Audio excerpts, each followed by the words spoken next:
Hello from the people of the internet. I am Hyper Super Sora, and welcome back to the Spider-manathon. We're at the end of the original trilogy with Spider-Man 3. Most of you guys don't like it, and I will agree there is bad in this movie, but there's still some good parts in it that I have to talk about. The first bad part is the plot. There's too much shit. There are too many plot contrivances. There are too much things where I'm just like, you guys are idiots. But what plots do we have going on? We got Peter and MJ's relationship struggles because Peter's getting a big head that things are actually going his way for once. And wanting to propose, yada yada yada. Again, there are just better chicks that he can date. Because she's kind of upset that she's not the center of the fucking universe.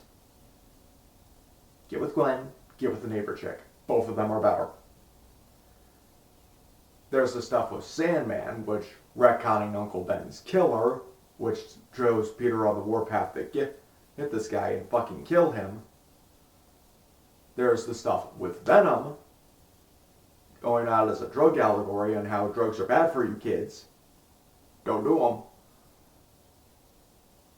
What else am I forgetting? That also ties with Eddie Brock, which is 95% of what I don't like about this movie, to be honest. You remember how... fuck it. We got the Harry stuff that's left unresolved. Him becoming the Hobgoblin. That suit is stupid.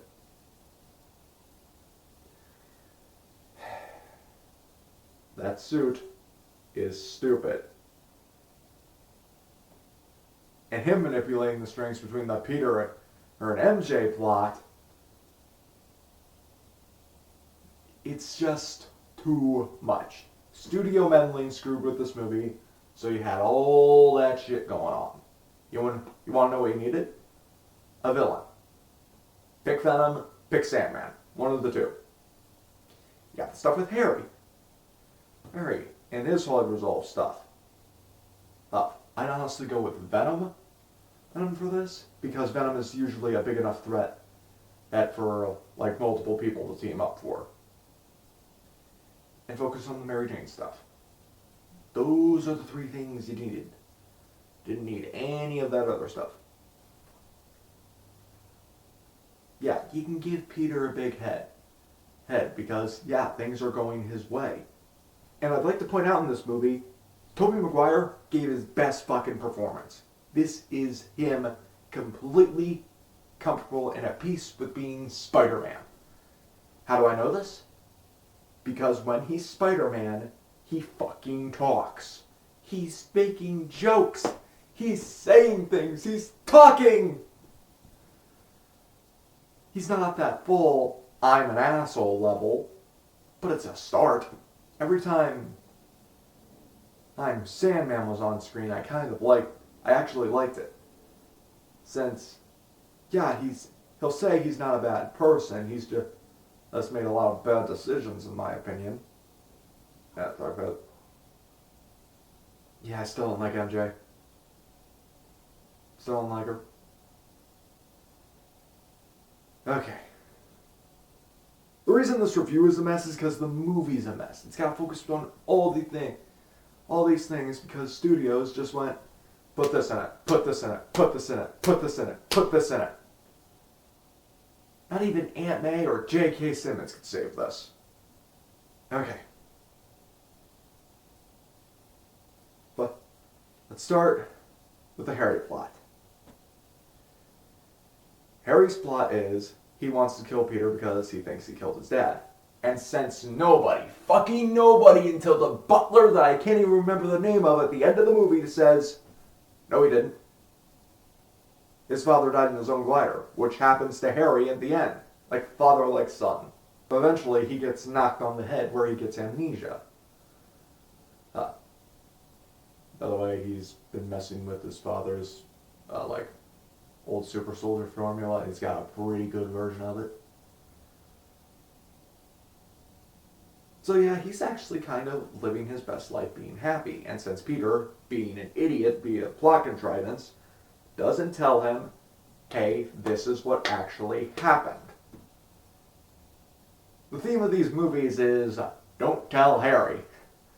When in actuality, if they did tell Harry, Harry would probably be an ally. And what do you know? When somebody tells Harry the fucking truth, he becomes an ally. But yeah, he loses his memories. He's very happy about it. He loves his friends again. And then not Aunt May. Oh, heavens no. And then Mary Jane decides to be Mary Jane, making Harry get his memory back. And he decides to fuck with MJ and Peter's relationship. And how that's been going down is because, Peter's Spider-Man. He's Spider-Man. He's got to do Spider-Man things. MJ feels bad that she got fired from her Broadway job. Never fucking tells Peter, so of course he doesn't know, and thinks he's being completely selfish. I will give her one thing, that he did kind of cheat on her when Spider-Man kissed Gwen Stacy. To which I say, you were engaged and about ready to suck face with Peter. You have no excuse. Fucking hypocrite. I still don't like her. Give me Gwen. Give me the neighbor chick. Give me the secretary. Harry, give me any of those other chicks, especially Gwen. I fucking love Gwen Stacy. It helps that she's fucking hot. Or the neighbor chick, who's just such a fucking sweetheart. The fact that she's rooting for Harry, for Peter and MJ, even though she's just better. She's such a sweetheart, and I love her. Ditch the redhead. Besides the point. And get with one of the other chicks that are good. Christ. Then eventually manipulates them. It's just like, you want him to live? You gotta dump him. And instead of MJ, why didn't you just tell Peter, Harry's over there, he's got his memories back, go kick his ass? Healthy relationships with good communication, not in my Spider-Man movies. Also, while this is happening, Peter figures out the guy who he thought killed his uncle, that did die in the first movie, wasn't the person who killed his uncle. Retcons! That actively make the first movie worse, so which I ignore it as much as possible. Turns out it's this other guy, the Sandman, who just needs money to help his sick daughter. And since this is before GoFundMe was a thing, he resorts to criminal life. Not the best move. And also kind of leads to a stupid plot where he accidentally shoots Uncle Ben. Oops, I killed your uncle. No, don't fucking do that. Don't do that. Have him be some random C-list villain that doesn't mean a goddamn thing, and to emphasize the venomness that happens later on. Because when Peter gets dumped, he resorts to venom. Basically, a drug allegory. He essentially goes on drugs to solve his problems. And yeah, for a time it does work. He gets a well-paying job at the Bugle. He's been freelance all this point because he got this other person, Eddie Brock, fired because he faked the picture, causing the Bugle to send a redaction and pretty much getting rid of Eddie's job, career, and getting his girl later on, Gwen Stacy, even though it wasn't his girl. And yeah, when Peter's on Venom, that's when we get emo Peter. Yeah, I'm laughing at it the whole time. I understand if you don't like it, but I find it hilarious because it's just like, man, I'm cool. This is what cool guys look like, right? That's what I see it as. And I'm just like, wow, you're stupid. But it does work for a bit. He's able to fight crime more effectively. He's able to, what he thinks, kills his uncle's killer. and Aunt May slaps some sense into him. Spider-Man doesn't kill, nor should we be judge, jury, and executioner. I'm looking at you, Punisher. But thankfully he didn't actually kill Sandman, since Sandman comes up later on. But yeah, he does all these angry and violent things later on, to the point where he takes Gwen Stacy out on a date and purely just does everything out of spite against MJ. To which I have to say, Gwen is just better. Period. End of discussion. She only had like 1 or 2 scenes, and yet she already proved to me that she was better than MJ. She saw Peter as his ex-girlfriend that they were on, and told him, "Hey, should we go? Were you okay? Hey." And that's nice. And Gwen figures out that this was all to spite MJ, she walks up to MJ and apologizes. Takes herself out of the situation. Doesn't talk to Peter again. Matter of fact, I'm pretty sure she just leaves the movie entirely. God damn it. And people will try to screw with him, and Peter being angry emo, and on drugs, gets violent with them back to the point where he hits Mary Jane. And she just asks him, "Who are you?" He doesn't know. He figures out, "Oh yeah, this black suit thing is kind of fucking with me. Drugs are bad, kids." Thus he decides to try to get rid of it in a bell tower, a church, where Eddie Brock just so happens to be.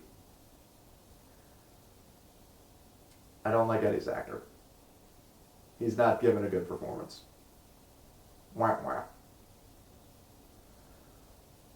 Figures out that sound is this thing's weakness, so he bangs the bell a whole bunch.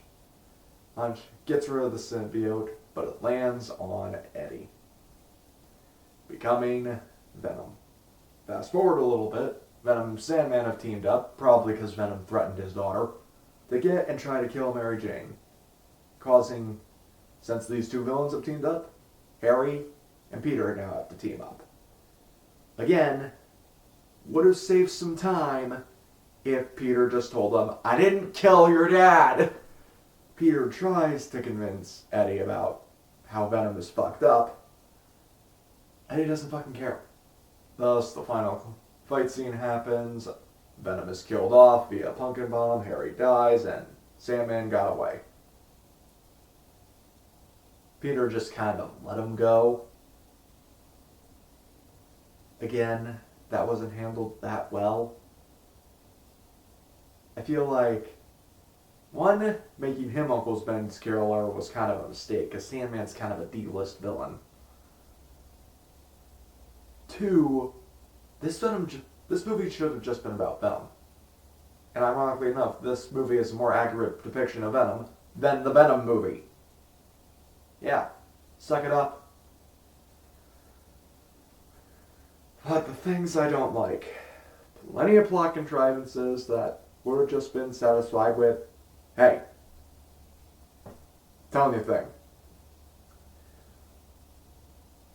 Too much shit going on because of executive meddling.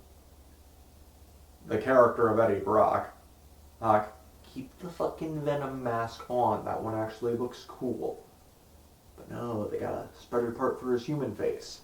The opposite problem, Willem Dafoe, where I just wanted to see his face and his acting more, since Eddie's actor isn't at that caliber. Yeah, cover up his face, cover up his acting. Sandman had good scenes in the movie. It's just, it got overshadowed by pretty much everything else. Him becoming Sandman and literally having to pull himself together for the sake of his daughter, good. Though I would have replaced that CGI with him in makeup. Why? Because practical effects are just better. Sandman alone could have worked. Venom alone, I think, could have worked better for this movie. He set up like Eddie Brock rivalry with Peter, or Harry thing dump, because stupidness. Or hell, just have that completely not there and MJ dumps her of her own accords.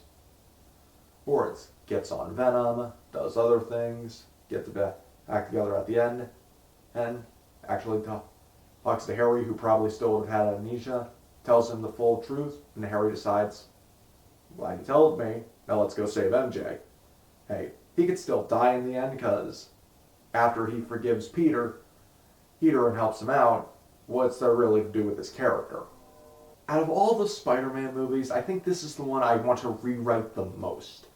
Because I see good in it. I see the good movie trying to get out. Sam Raimi is trying to outdo himself, but he's forced to put in too much shit because of executive meddling. If you guys haven't watched this one in a while, give it a rewatch. You'll find something you like in it. You'll also find other things you don't like in it. And in my opinion, yeah, it's somewhere in the middle. What'd you guys think of Spider-Man 3? Leave your thoughts in the comment section down below. Leave a like on the video if you liked it. Subscribe because you don't want to do drugs, kids. And hit that little notification bell to see when I upload all the time. Until next time, I've been Hyper Super Sora. Sayonara.